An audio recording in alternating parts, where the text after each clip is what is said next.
Historias en el Delta. Muy buenas tardes, muy buenas noches. Para mí es un enorme gusto estar aquí y quiero decirles que entre las cuestiones que uno ha podido descubrir a partir de esta invitación, que agradezco enormemente, que tiene que ver con esta nueva forma de encontrarnos que la pandemia nos ha obligado a aprender. Yo por lo menos he hecho un largo y es decir, largo por la cantidad y cortísimo por el tiempo curso de adaptación tecnológica, así que he aprendido más modernidad en estos últimos 45 días que en los 45 años anteriores, ¿no es cierto? Y cuando empezamos a ver de qué podíamos charlar juntos en este día, surgió la idea del Delta, es decir, un lugar que es uno de los grandes tesoros de la Argentina, que yo creo se lo aborda siempre muy parcialmente para ustedes que son aficionados y profesionales de la náutica. Es un lugar fantástico. Muchos nos acercamos al Delta por ese encuentro con la naturaleza prácticamente selvática a menos de 30 kilómetros de Buenos Aires. Para otros tiene que ver con algunas actividades económicas. En estos últimos años se ha convertido en la zona más importante de expansión de Buenos Aires, pero si uno lo aborda como un fenómeno cultural, como un fenómeno humano, el Delta es verdaderamente una de las cosas.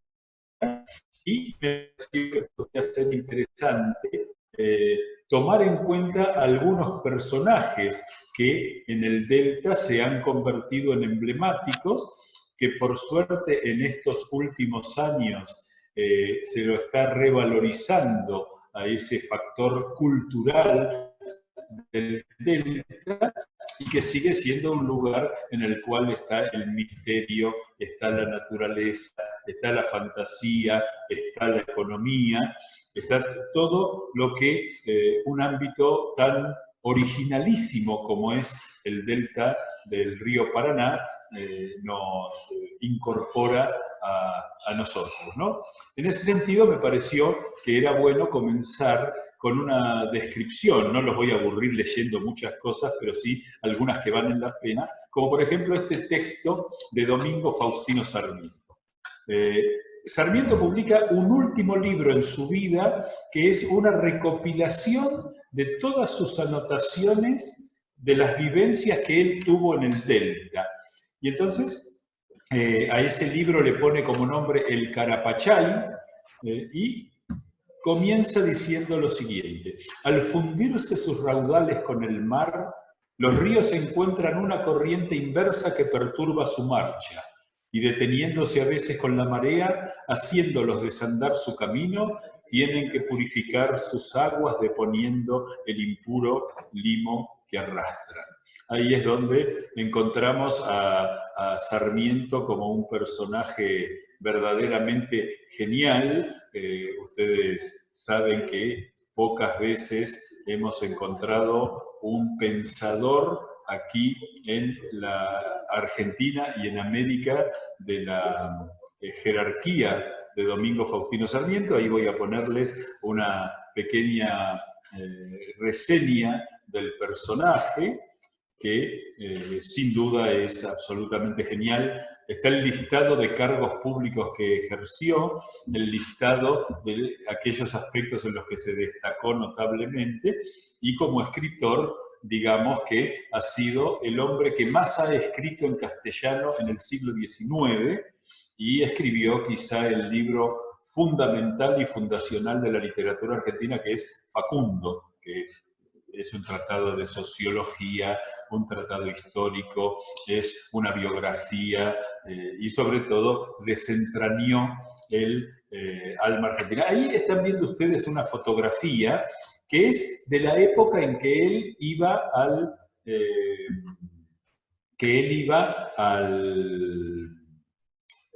Tigre. Él llega de su viaje su primer viaje por Europa y Estados Unidos hacia 1848, no viene a la Argentina, eran los tiempos de Rosas, luego participa en la batalla de Caseros y cuando se instala en Buenos Aires, vamos a decir prácticamente en forma definitiva, llega al Tigre, no hay una explicación más allá de que lo hizo por alguna curiosidad, y se enamora del Delta, y ahí es donde es muy interesante porque quiero leerles lo que él empieza a decir respecto de estas cosas. Habla de que el río tiene dos embocaduras por los dos costados del triángulo y sucediéndose nuevas deltas, él habla de las deltas. Estas embocaduras varían en número y dirección de las bocas de los ríos. Contábase al Nilo 7 bocas, tiene otras tantas el Mississippi, y cada una de estas grandes arterias del movimiento visible de las aguas y de la tierra es un largo drama de luchas, de despojos y de conquistas. El hombre cubre hoy con sus ciudades y campañas labradas las deltas del Egipto, del Indo y del Ganges. Venecia está fundada sobre las islas de la delta, de la Digue y del Po. Y empieza a describir sobre esto, lo destaqué porque pareciera hablar Sarmiento como si fuera un navegante experimentado. Esto es quizá el aspecto más genial de Sarmiento. Sarmiento, de todo lo que hablaba, parecía hacerlo con autoridad.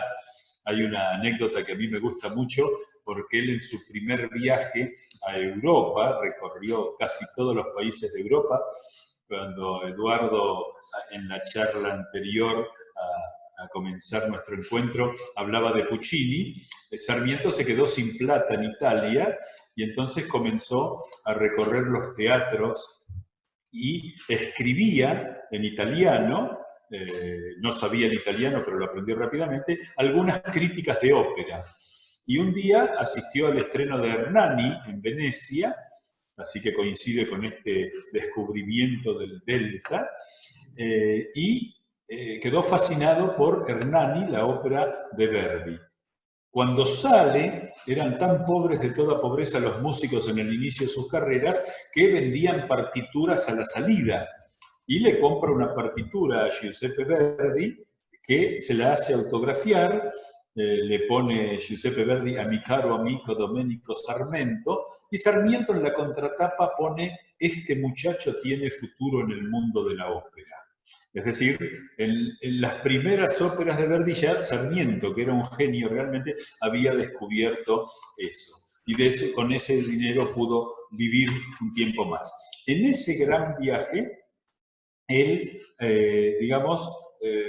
iba llevando un diario, son los libros que se llaman viajes, y cuando dormía, al tomar un tren o al tomar un carruaje, compraba alguna guía de la zona, fuera geográfica o de algún tipo, y la reproducía para que no se supiera que él durmiera. Un personaje extraño. Pero miren ustedes lo que escribe sobre el Río de la Plata. El Cabo San Antonio y el Cabo Santa María señalan en el mapa los estragos que hizo el Río de la Plata al hacer su primera irrupción en el Atlántico.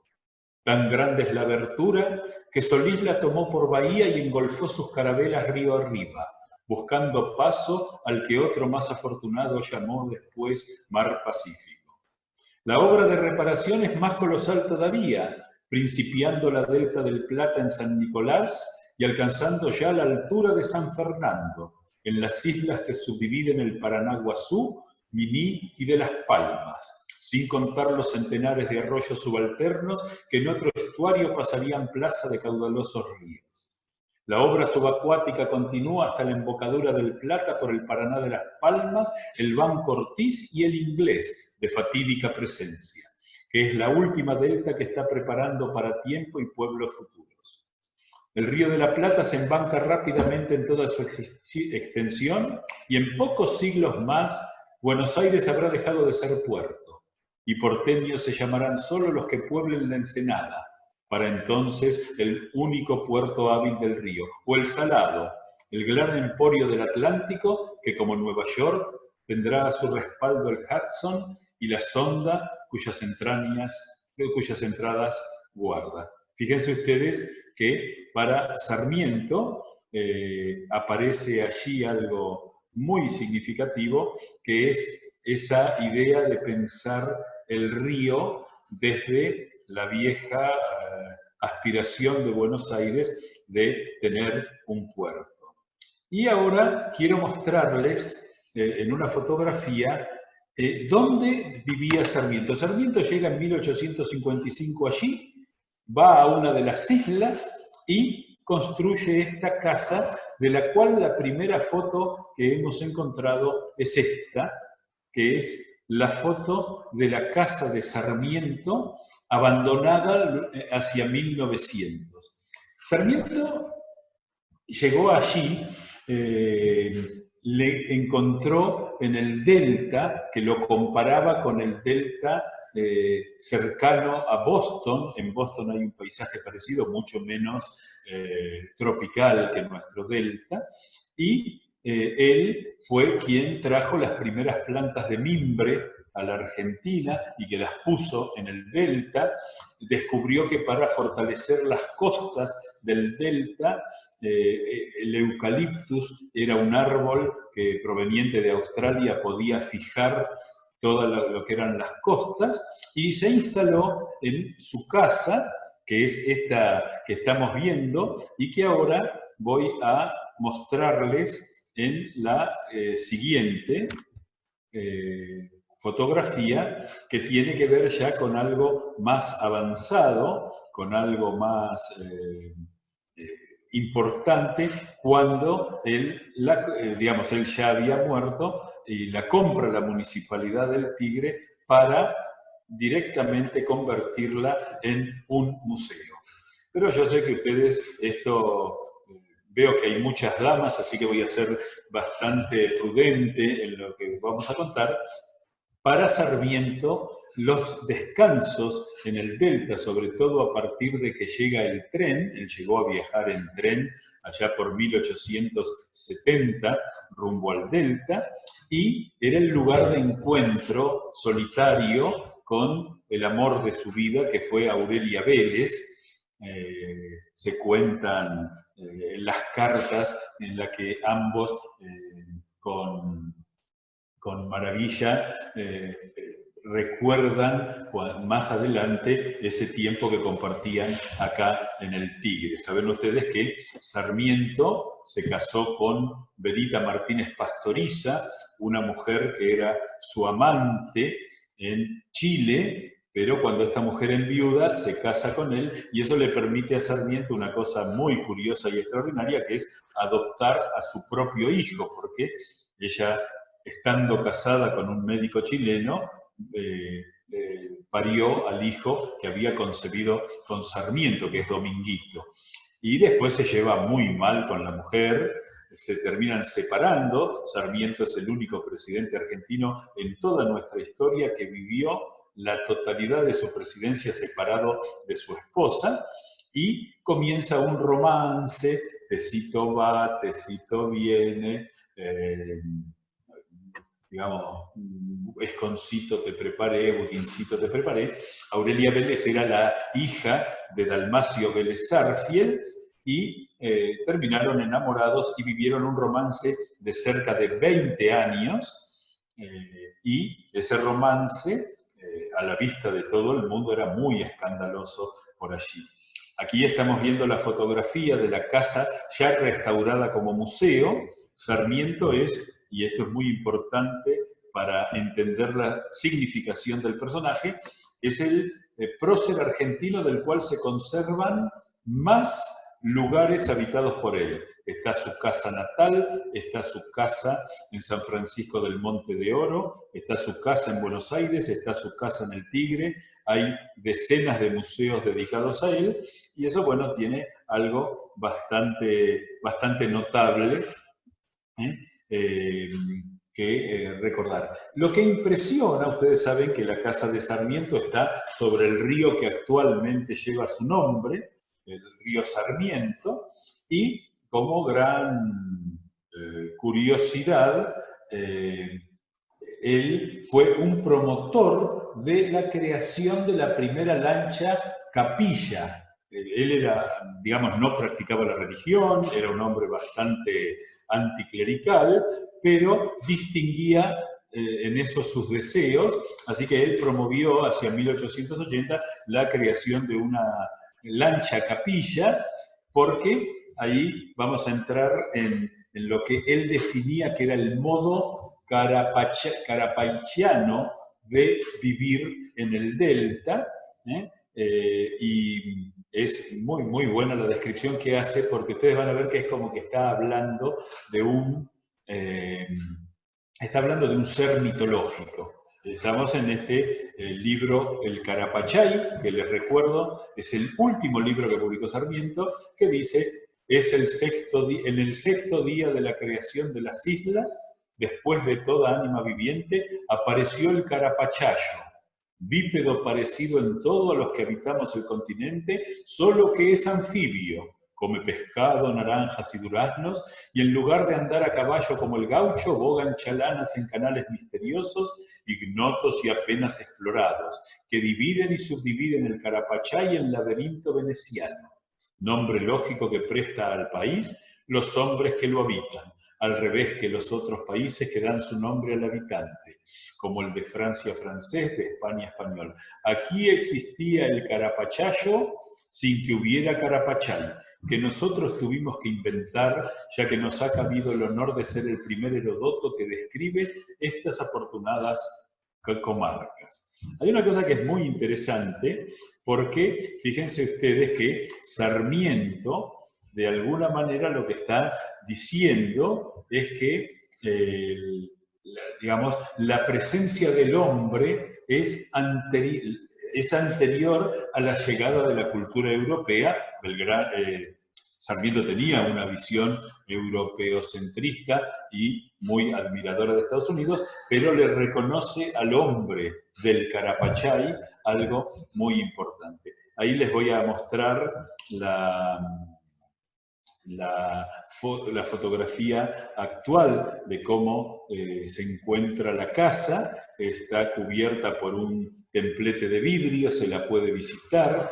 En una de sus paredes, Sarmiento solía coleccionar las caricaturas que le hacían de él y las pegaba con chinches en una de esas paredes. Lamentablemente en una restauración las quitaron, pero hay una anécdota graciosa porque él va con algún amigo que lo cuenta, periodista, y en una de esas ve una caricatura muy, muy dramática, muy, muy fea de Sarmiento, y entonces Sarmiento siempre tuvo complejo de feo, mira la caricatura a su amigo y dice, pero ¿cómo soportás que te hagan petizo, gordo y pelado? Sobre todo que te hagan tan pelado. Y Sarmiento lo mira y dice, bueno, a mí cada vez que me hacen pelado no se me mueve un pelo. De alguna manera entendía que la libertad de prensa necesariamente tiene que ver con eso.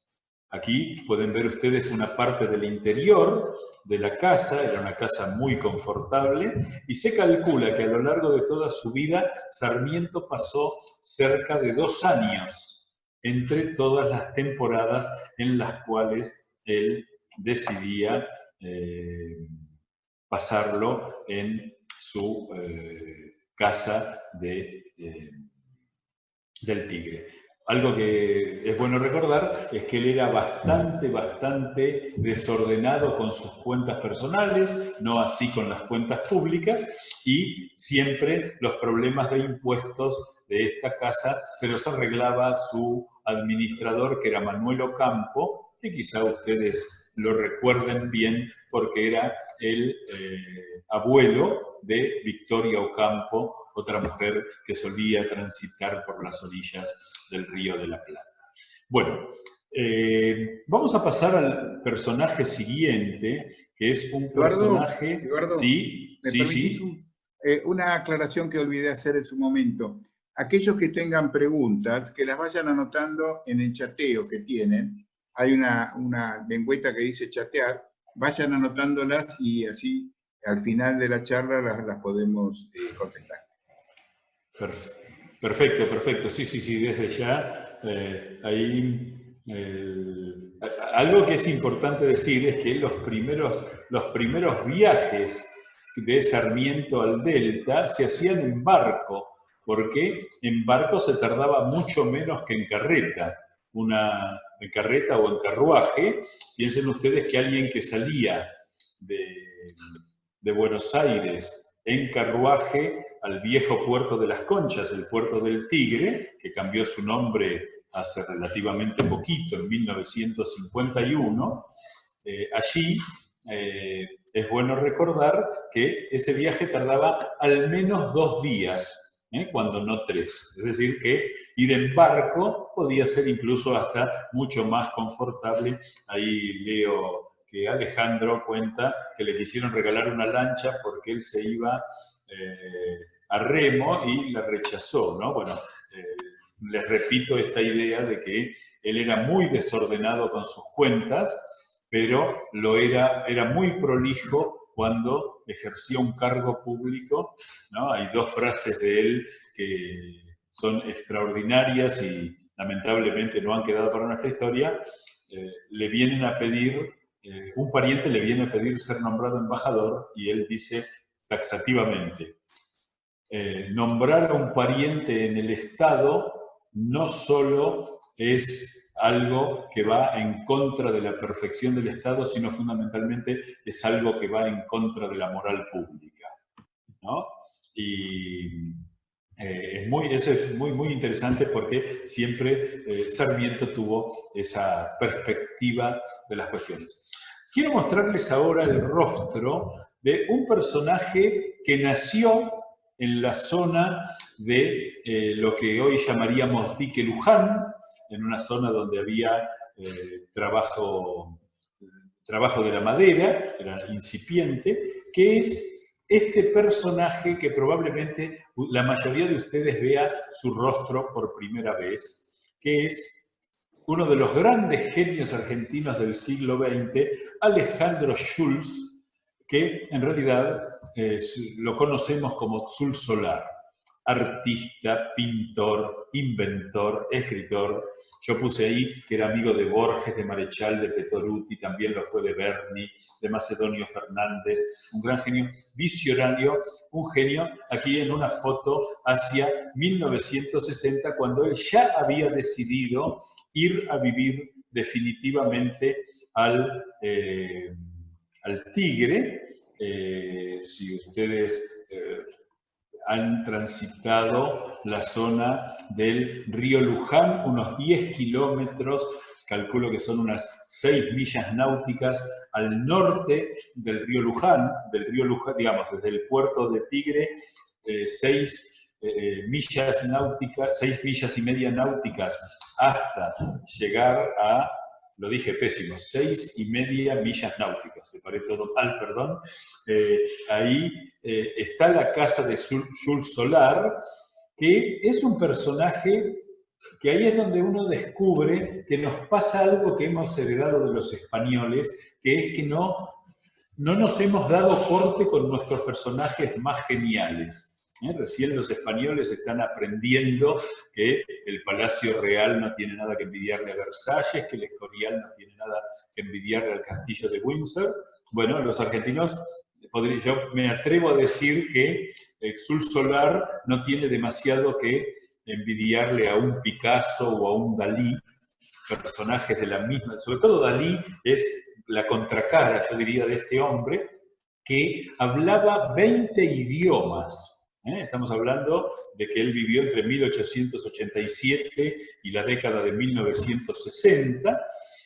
Su casa ha sido restaurada en el Delta y quiero mostrarles algunos detalles porque es muy bueno cómo él aprovecha su entorno para, digamos, producir a través de lo que estaba mirando alrededor. Ahí tienen ustedes la casa, una casa que tiene hasta reminiscencias de Quinquela por los colores. Esto está sobre el río Luján, aguas arriba del puerto del Tigre, unos 10 kilómetros.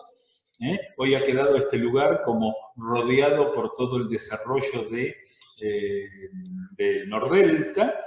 La casa está restaurada Y hay algo que es muy interesante ahí, que es que él se dedicó a armar proyectos de casas para el tigre. Fíjense que ahí está el tradicional palafito con el estilo que él tenía para sus cuadros. Él, les decía que fue pintor. Él era un hombre esotérico, hacía cartas astrales, manejaba la astrología, creó el panajedrez, que era una aplicación de las constelaciones solares a un juego de ajedrez. Hay un museo en la ciudad de Buenos Aires que descubre toda su obra. Creó 2 lenguas. Yo ahí, si ustedes me permiten, me voy a divertir, digamos, leyéndoles algunas de las cosas que él escribía. Por ejemplo, Borges lo definió así: hombre versado en todas las disciplinas, curioso de todos los arcanos, padre de escrituras, de lenguajes, de utopías, de mitologías, huésped de infiernos y de cielos, autor panajedrecista y astrólogo perfecto en la indulgente ironía y en la generosa amistad. Sul solar es uno de los acontecimientos más singulares de nuestra época. Y él en español decía: desnudo y tan diáfano como el hielo, empiezo a moverme hacia adelante. En el idioma neocriollo que él creó, no y al diáfano pro empeiome, es decir, armó ahí está incluso digamos, hay una presentación de este personaje muy extraordinaria. Él siguió proyectando cuestiones. Supongo que no demasiados de ustedes tienen la figura de Sul Solar como uno de los hombres fundamentales de la cultura del siglo XX. Esperamos que poco a poco, ahí, disculpen, me equivoqué, aquí no les puse el compartir la pantalla, así que ahí van a ver ustedes otras de las casas que él pensó para el Delta. Él creía que el Delta era verdaderamente una creación humana genial y trataba de esa manera de ponerlo en vigencia permanentemente. Este hombre murió allí en el Delta, y cuando ustedes naveguen por esos lugares que les estoy comentando, van a poder encontrar algo verdaderamente extraordinario. Hay otro personaje que a mí me parece central en el Delta. En general solo se lo considera desde la perspectiva de su trágica desaparición allí, que es Leopoldo Lugones. Leopoldo Lugones es el típico caso de un artista extraordinario que, por haber tenido alguna actuación política controvertida en la década de 1920 y del 30, termina siendo, de alguna manera, un personaje totalmente despreciado, aunque todavía se conserva, por suerte, el día del escritor por el día de su nacimiento, que es Leopoldo Lugones. En el mundo se lo estudia, sobre todo aquellos que estudian al modernismo como uno de los movimientos literarios más importantes, fundamentalmente de la cultura hispanoamericana, donde en la Argentina se enseña que el gran modernista es Rubén Darío, y en el resto del mundo a Rubén Darío se le pone como antecedente Leopoldo Lugones, este cordobés de Río Seco que tuvo una gran popularidad, ¿sí? Y que fue vinculando su vida con el Tigre desde que se instaló en Buenos Aires. Ustedes saben que entre las curiosidades de Leopoldo Lugones, que era un hombre bastante modesto, no era un hombre de dinero, solía acompañar a esos integrantes de las familias más acomodadas de Buenos Aires y de la Argentina en sus viajes a Europa haciendo de cicerone. Es decir, él se ofrecía para mostrar todos los hechos culturales que había en los lugares en los que viajaban algunas personas, y eso le permitía a él dedicar mucho tiempo a visitar museos, a estudiar algunas de las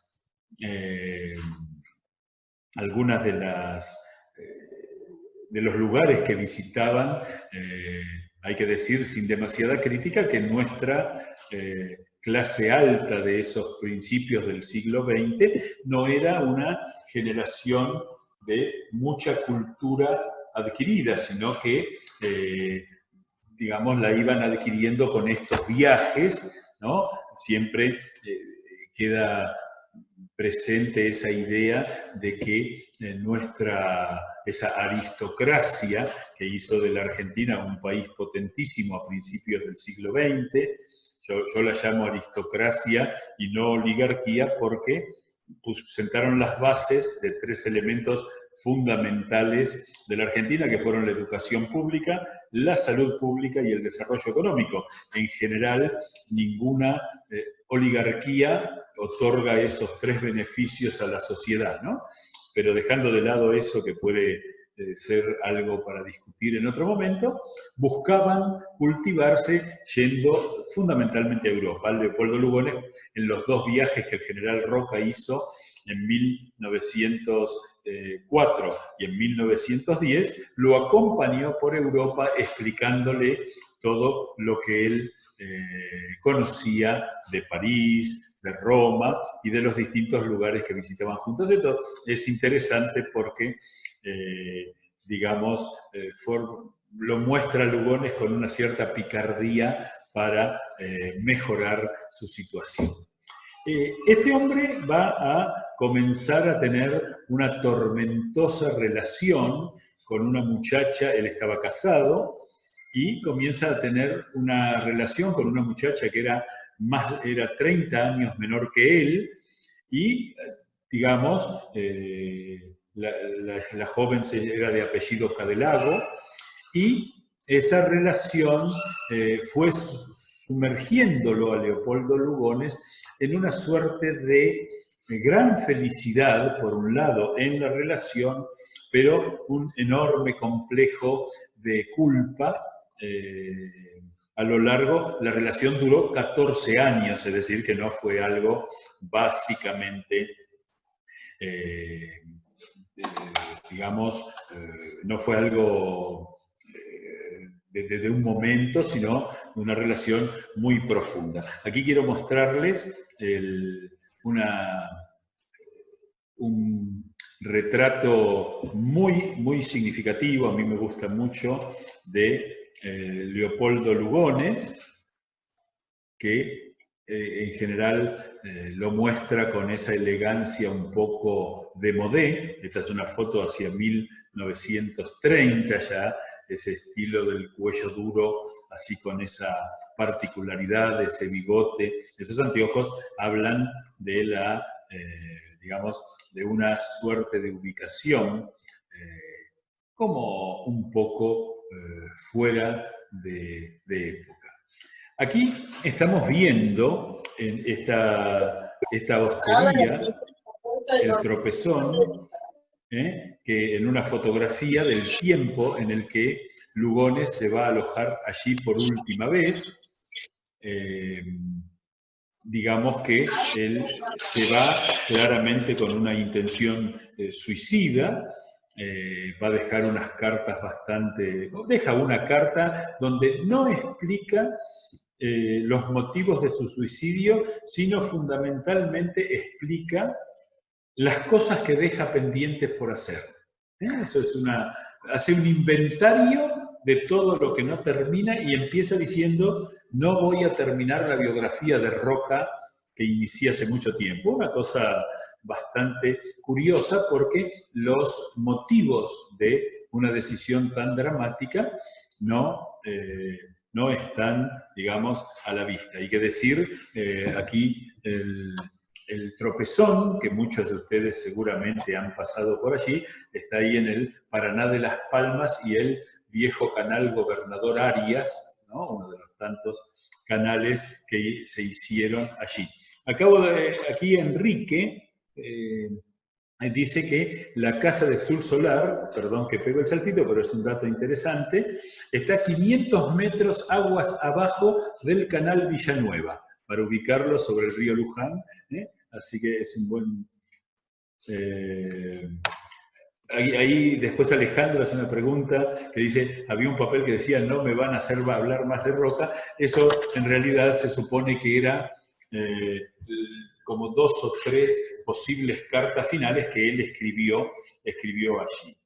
Él tenía una visión muy interesante, me voy a permitir leerles una cartita, un pequeño cuento que se llama La dicha de vivir, contradictorio con el episodio, y van a ver ustedes qué maravilla. Lamentablemente Lugones no es de los escritores muy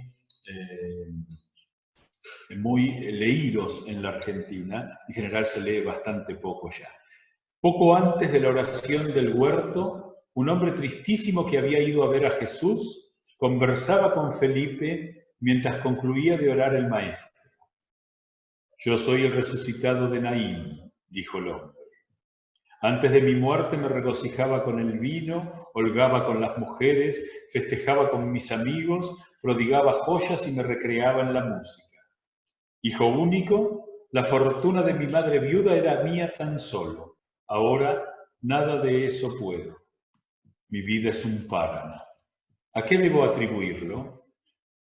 Es que cuando el maestro resucita a alguno, asume todos sus pecados, respondió el apóstol. Es como si aquel volviera a nacer en la pureza del párvulo. Así lo creía y por eso vengo. ¿Qué podrías pedirle, habiéndote devuelto la vida? Que me devuelva mis pecados, suspiró el hombre. Acá podemos ver cómo en un pequeño cuento de menos de una carilla se desarrolla el alma de un hombre. Ustedes saben que el tropezón, ahora vamos a ver un par de fotos que tienen que ver con ese lugar que fue cerrado en el año 2004, que hay intentos para que funcione con una suerte diversa. Ahora hay un hotel allí.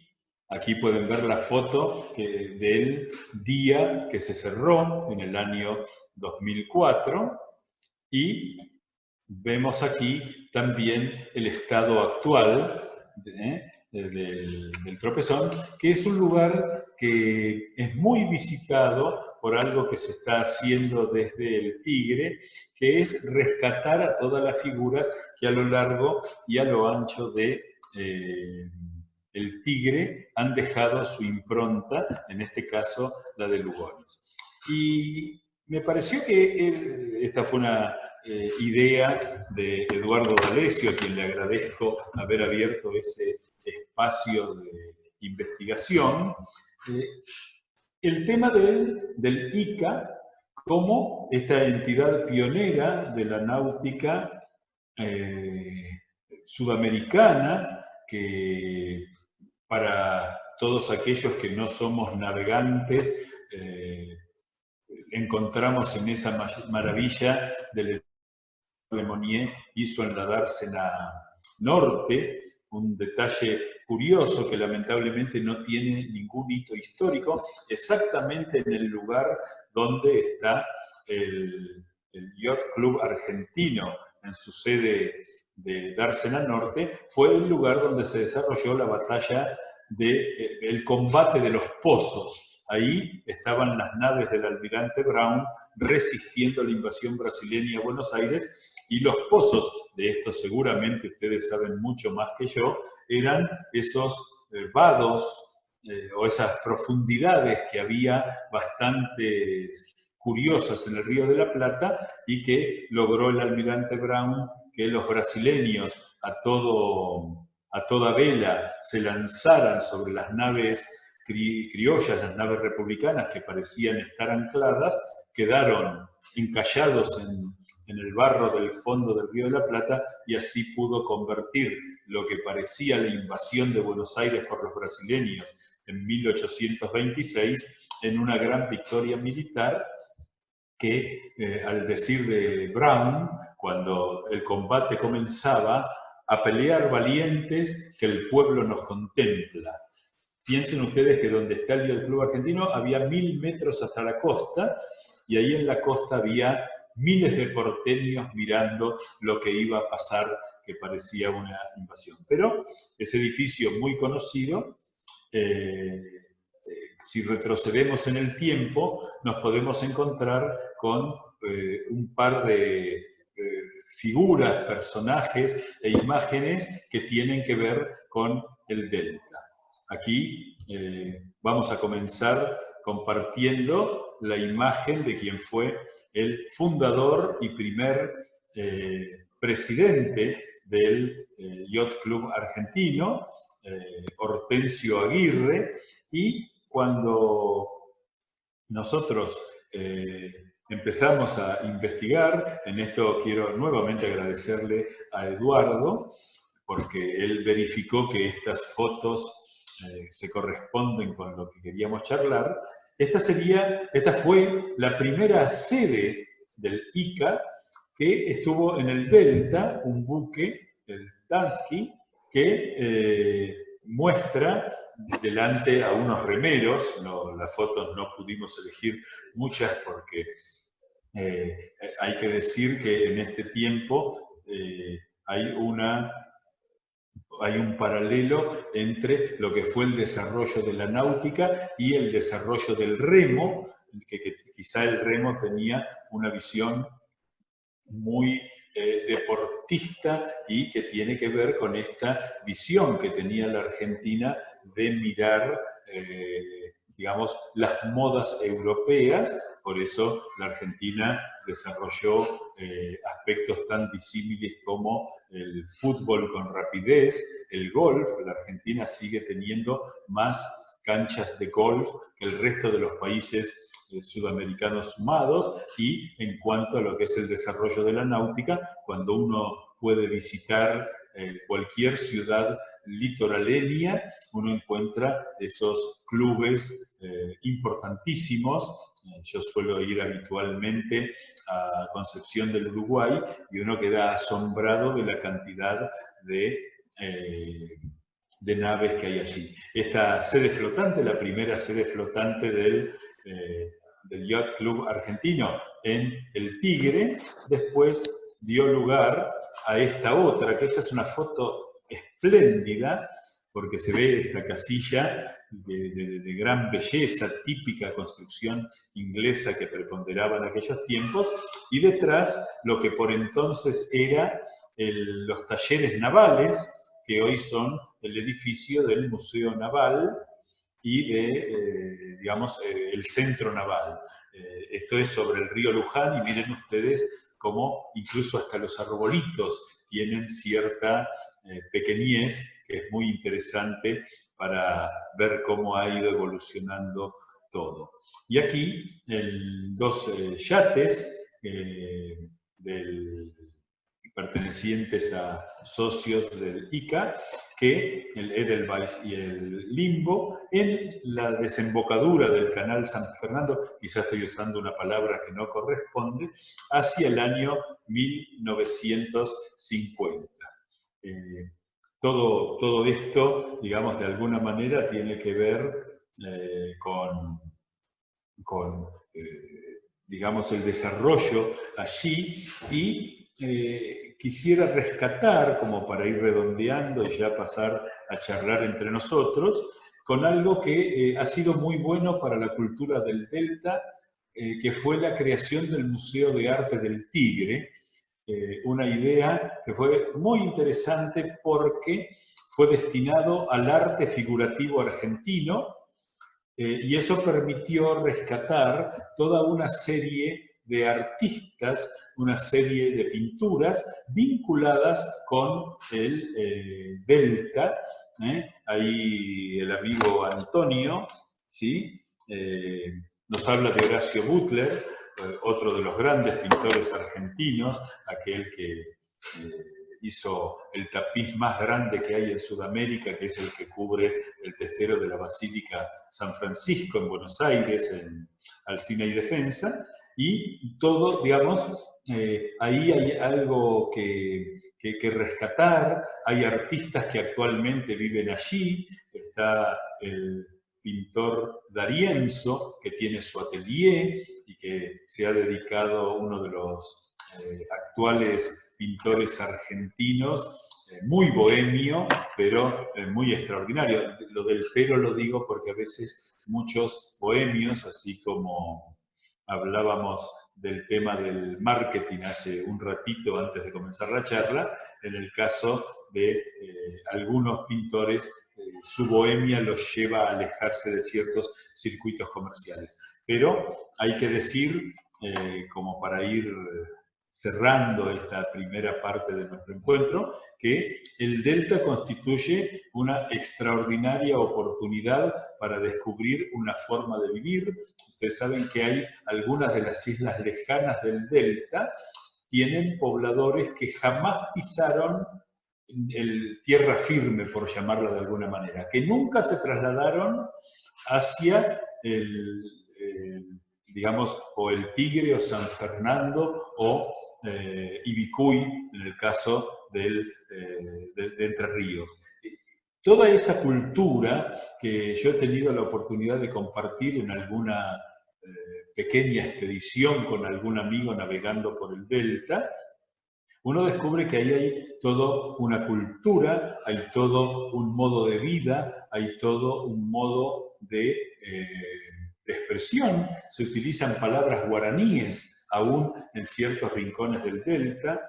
Hay toda una potencialidad del Delta como una cuestión cultural donde ustedes tienen la gran ventaja de poder navegarlo, de poder aprovechar en un país que ha hecho de lo terrestre todo su desarrollo histórico. Nosotros hablamos de las campañas históricas de la independencia que hizo el ejército, pero mucho menos de las que hizo la marina de guerra. Hablamos mucho del campo, hablamos mucho de lo terrestre y hablamos muy poco de lo marítimo, de lo fluvial, y yo creo que el Delta, en una potenciación de todo el conocimiento que contiene, se puede convertir en una expresión de la cultura argentina original que nos acompaña prácticamente desde el tiempo que nos organizamos. Sarmiento, que es el primero que la utiliza con fines recreativos, llega allí en 1855, es decir, 2 años después de la Constitución Nacional. Y cuando uno transita cada uno de esos arroyos, de esos ríos, por supuesto en mi caso, o a través del sistema de lanchas colectivas, que si uno, son de esas cosas que uno se acostumbra, pero si uno las mira desde lo que significan como originalidad, haber hecho un sistema de transporte, un sistema de abastecimiento, un sistema bancario, un sistema sanitario, todo a través, lo que significa llevar y traer a los chicos en lancha a las escuelas. Ahí eso habla de algo que forma parte de lo anecdótico y que todavía no hemos desarrollado, ¿no? Desde un aspecto intelectual quizá más consolidado, y en esto creo que ustedes, que son conocedores como motonautas de todos estos rincones de la Argentina, que son mucho más que la posibilidad de un parque nacional o una posibilidad recreativa, es una tarea que puede llegar a ser apasionante. Así que yo simplemente quisiera decirles algo como esto y empezar con las preguntas, si les parece bien. Esperen que estoy haciendo un lío bárbaro. he mejorado bastante todo lo que tiene que ver con la tecnología, pero no tanto. Así que lo que quiero decirles, se los digo de esta manera. Muchísimas gracias y si les parece bien, podemos comenzar con las preguntas. Bueno, Eduardo, muchísimas gracias. Tenemos los micrófonos apagados, yo voy a aplaudir con todos. Muchas gracias. Aunque sea simbólicamente. Muchas gracias. Voy a aprovechar el monopolio del micrófono que tengo para hacerte la primera pregunta. Tigre Hotel. Que nos hables un poco del Tigre Hotel. Oh, bueno, muy bien. Ustedes saben que en esta idea del Tigre como lugar de diversión, eso produjo una inversión muy curiosa, que es la llegada de 2 ramales ferroviarios que estaban a no más de 2,5 kilómetros cada uno, que pertenecían a 2 empresas diferentes. Uno, que fue el primero que llegó, el ferrocarril a Campana, que es el que termina en la estación Tigre actual, que por eso todas las estaciones duplicadas de ese ramal son Belgrano C, San Isidro C, San Fernando C y Tigre C, que después la otra fue Delta. La C es de ferrocarril a Campana, no comercial, no costero, que son algunas de esas fantasías. El otro ramal, que fue el del ferrocarril a Rosario, de ahí Belgrano R, San Isidro R, Tigre R, que después se cambió por Delta, hizo que la llegada a ese lugar de entretenimiento donde se podría practicar el remo, donde se podía instalar uno en una casa con cierto exotismo, todo lo exótico atraía mucho, también impulsó la creación de 2 instituciones que fueron enormes. Una fue el Tigre Club, que ocupa el edificio que es actualmente el Museo de Arte de Tigre, que tuvo una enorme época de esplendor hasta que en la época de don Hipólito Yrigoyen se suprimieron los casinos privados. Entonces fue cayendo el interés por esos clubes. La marquesina que lleva hasta la costa era porque había barcos que unían el Tigre con Buenos Aires directamente. Era una cosa magnífica. Estamos hablando de los años 1914, 1920. Al lado, en lo que es hoy el parque y donde está ese el bastante feucho edificio del Consejo Deliberante del Tigre, se levantaba un edificio gigantesco que era el Tigre Hotel, que muchos de nosotros supimos de su existencia porque ahí terminaba el 60. ¿Se acuerdan que era Constitución Tigre Hotel?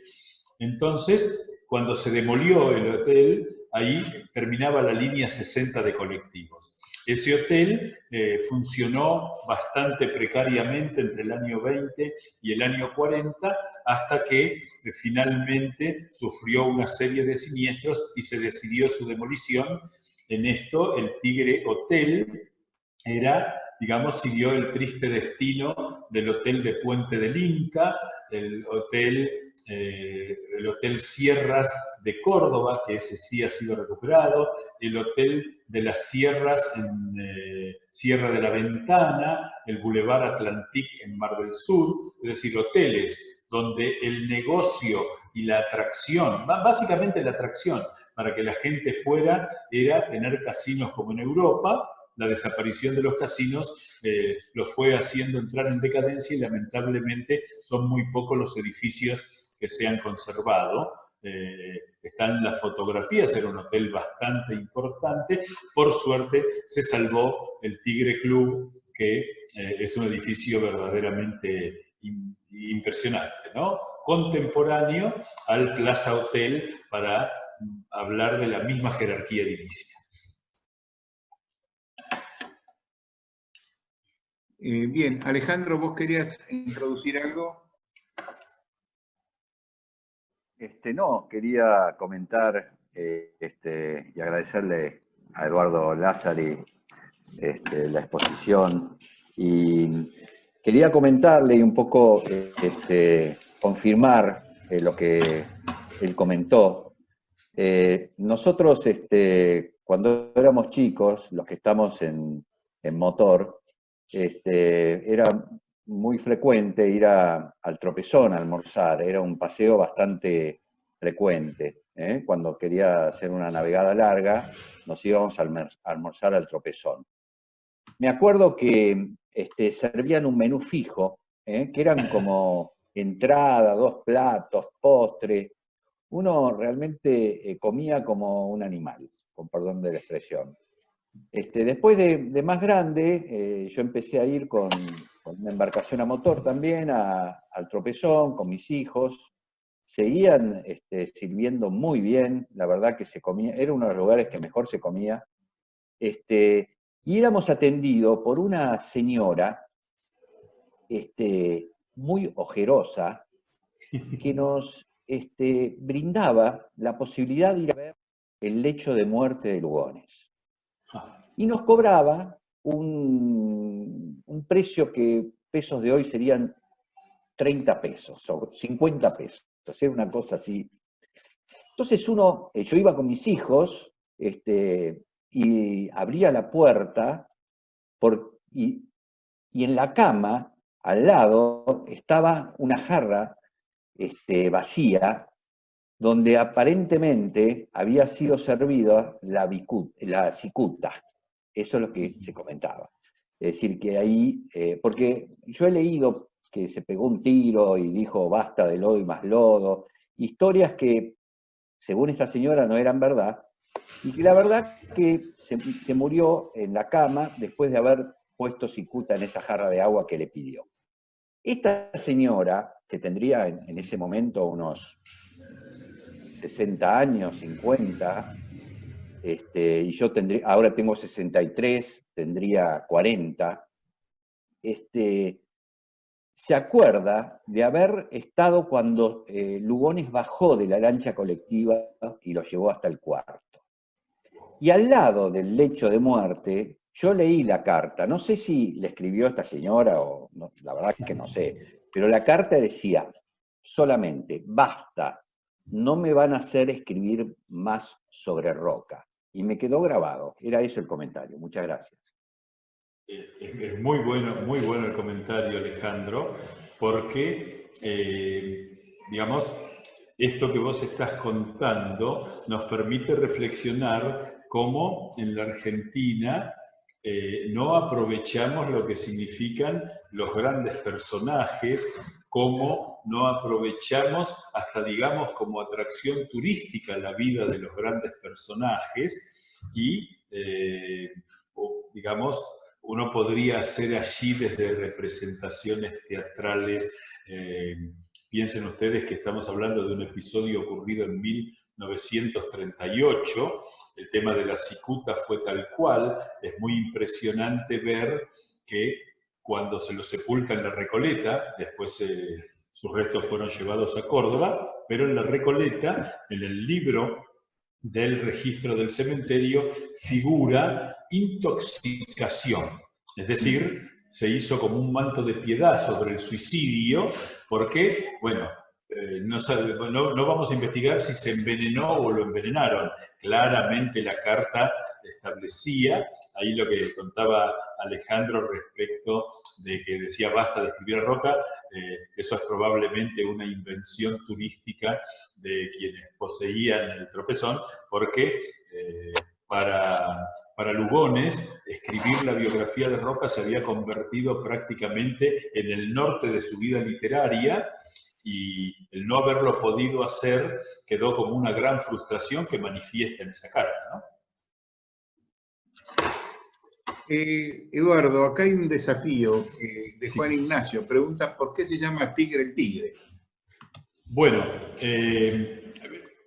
la zona era conocida como el Puerto de las Conchas. El Río de las Conchas, hoy Río Reconquista, el Puerto de las Conchas y el Partido de las Conchas, que fue hasta 1951. Y tiene que ver con el Tigre Hotel, con el Tigre Club, porque a partir de 1900, cuando algunas familias muy notables como los Bullrich, los Anchorena, los Elizalde, comenzaron a ser verdaderos palacios. En sobre el río Luján, y era común en los diarios de la época avisar que la familia se iba de vacaciones, entonces era común leer en la prensa y en La Nación sobre todo, la familia Nazaran Chorena avisa de su viaje a España e Italia, la social, los famosos sociales que todavía sobreviven en La Nación en una pequeña columnita.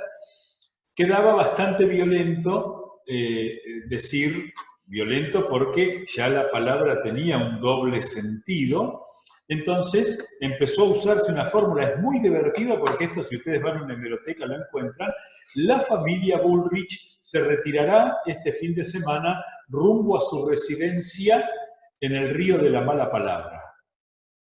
Esto aparecía así directamente en el diario, ¿no? Entonces, desde 1900 hasta 1945, cualquier noticia en la alta sociedad vinculada con ir a lo que ahora es el Tigre era ir a los pagos de la mala palabra. En 1951, el río de las Conchas, que es el río Reconquista y es donde desembarca Liniers en 1806, cuando viene de Montevideo, ahí donde está ese pequeño rinconcito en el viejo curso del Reconquista, que es el Museo de la Reconquista, le ponen al río de la Reconquista.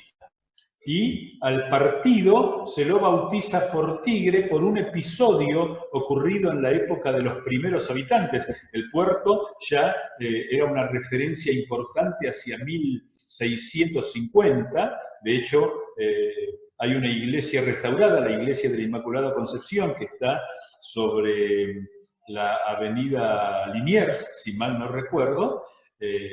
Allí, esa iglesia es de las más antiguas, de los curatos más antiguos de la provincia de Buenos Aires. Entonces, hay un episodio donde, digamos, hay dos versiones, pero hay un episodio donde un cura de esa iglesia fue, digamos, muerto por un yaguareté, y entonces se habló del Tigre, ¿no? Porque es bastante curioso, ya había una localidad en Córdoba en la que había pasado algo parecido con un puma, y la localidad se llamaba Fraile Muerto, que hoy es la localidad de Belleville. Entonces, acá quedó, digamos, el protagonista del nombre fue el Tigre, no el Fraile Muerto. Y así, digamos, se hablaba del pago del Tigre, donde ocurrió esto, y cuando hubo que buscarle un nombre al partido, se decidió poner Puerto del Tigre y Partido del Tigre. Estamos hablando de una decisión que se tomó hace solo 70 años.